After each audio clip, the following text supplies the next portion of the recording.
हाँ जी हाँ जी। बहू तुम्हारी, बहू की जितनी तारीफ करे उतनी कम है।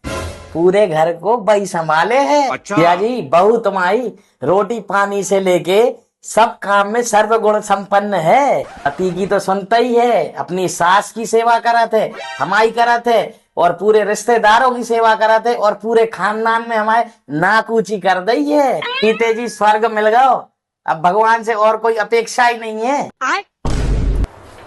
शाबाश ससुर जी शाबाश।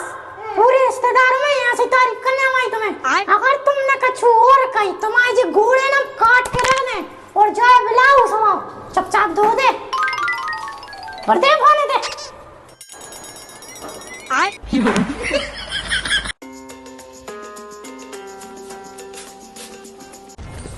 कार्य ठीक से नहीं दबा पा रहा।